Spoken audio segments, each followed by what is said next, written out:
Baik, kita akan mulai pada proses kegiatan yang pertama, yaitu uji karbohidrat seperti yang tadi sudah saya sampaikan mengenai alat dan bahannya.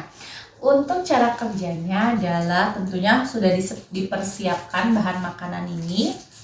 Lalu kita akan tetesi 1 sampai dengan 3 tetes kalium iodida ke dalam bahan makanan ini, dan kita akan tunggu beberapa menit untuk melihat reaksi pada bahan makanan tersebut setelah ditetesi kalium iodida. Oke, kita akan tetesi kalium iodida untuk pisang 1 sampai 3 tetes. Kemudian kita lanjutkan untuk apel. Lalu kita akan tetesi untuk nasi.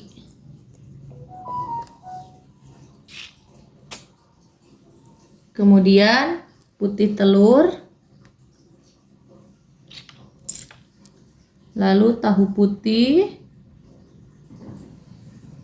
margarin, biskuit, lalu ada kentang, kemudian gula pasir, tepung terigu.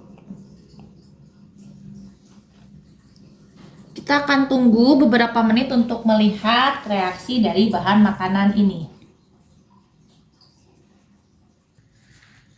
Baik, saya sudah melakukan praktikum uji karbohidrat ini, dan saya sudah menulis pada catatan saya bahwa di sini ada beberapa bahan makanan yang berubah warna. Nah, seperti ini nasi. Nasi di sini dari warna putih dia berubah menjadi warna ungu. Kemudian ada kentang juga sama.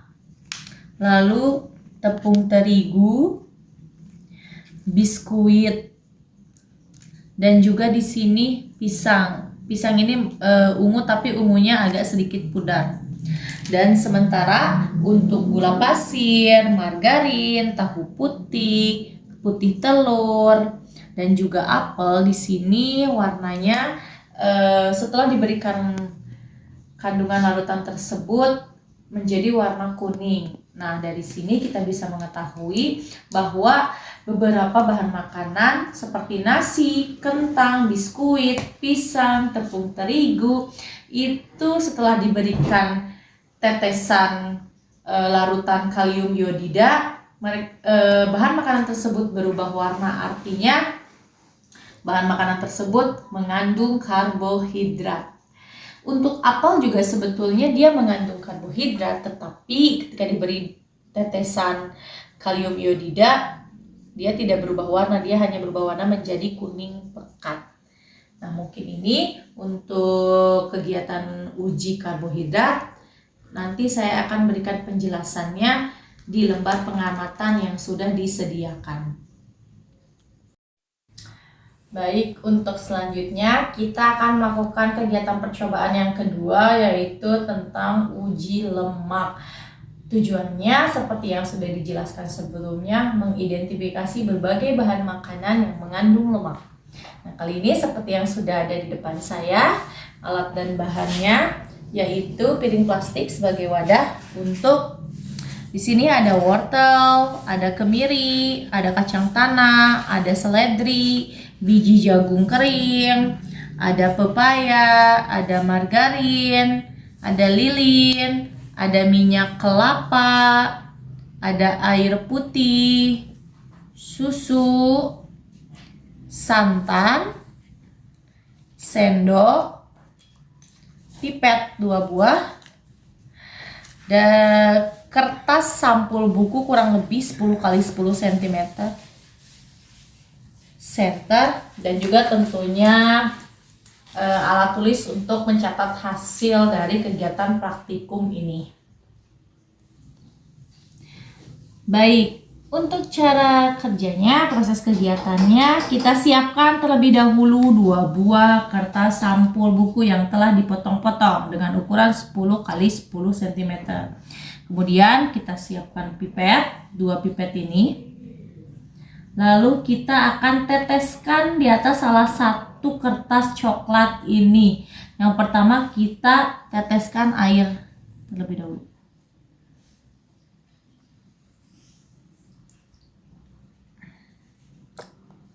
Selesai. Kemudian kita teteskan minyak pada kertas yang satu lagi.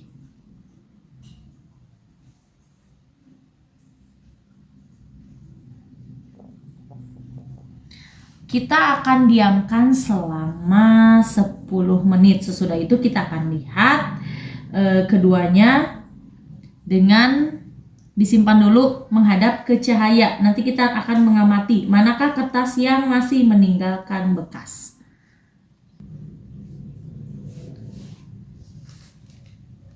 Untuk selanjutnya kita sudah siapkan kertas sampul yang sudah diberi nama. Yang pertama ini untuk kemiri ya. Pertama kita haluskan dulu kemiri. Saya sudah menghaluskan kemirinya. Kemudian kita usap-usap di atas kertas coklat ini kira-kira 10 kali. Lalu bersihkan sisa kemirinya. Setelah itu biarkan selama 10 menit. Kita masukkan. Lalu kita usap-usap selama 10 kali.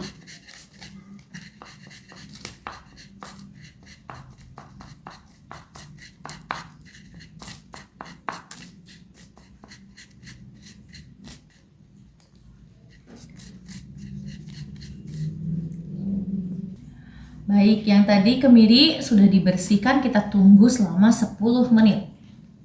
Untuk selanjutnya, margarin. Kita ambil, masukkan ke dalam 1 sendok kecil, 1 sendok, lalu kita panaskan di atas lilin. Kemudian, lelehan margarin ini kita tuangkan ke dalam kertas coklat.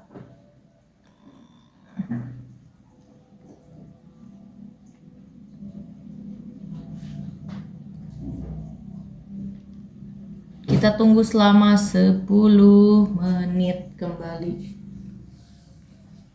Selanjutnya seledri. Kita usap-usap kurang lebih 10 kali. Lalu setelah itu kita diamkan selama 10 menit. Lakukan hal yang sama pada bahan makanan yang lainnya juga. Wortel, biji jagung, kacang tanah, pepaya, santan, dan susu. Selanjutnya wortel. 1, 2, 3, 4, 5 9, 10. Lalu kita diamkan selama 10 menit. Lalu biji jagung kering.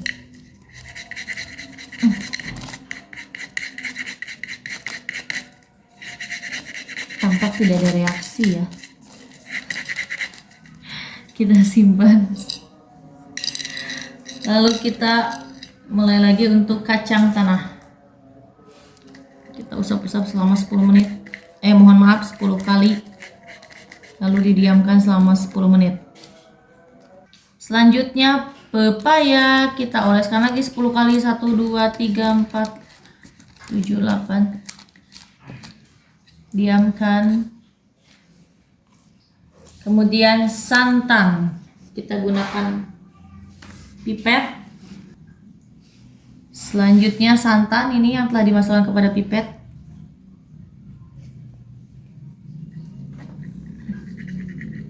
Lalu kita biarkan sama kurang lebih 10 menit. Dan terakhir ada susu. Selanjutnya susu kita tetesi.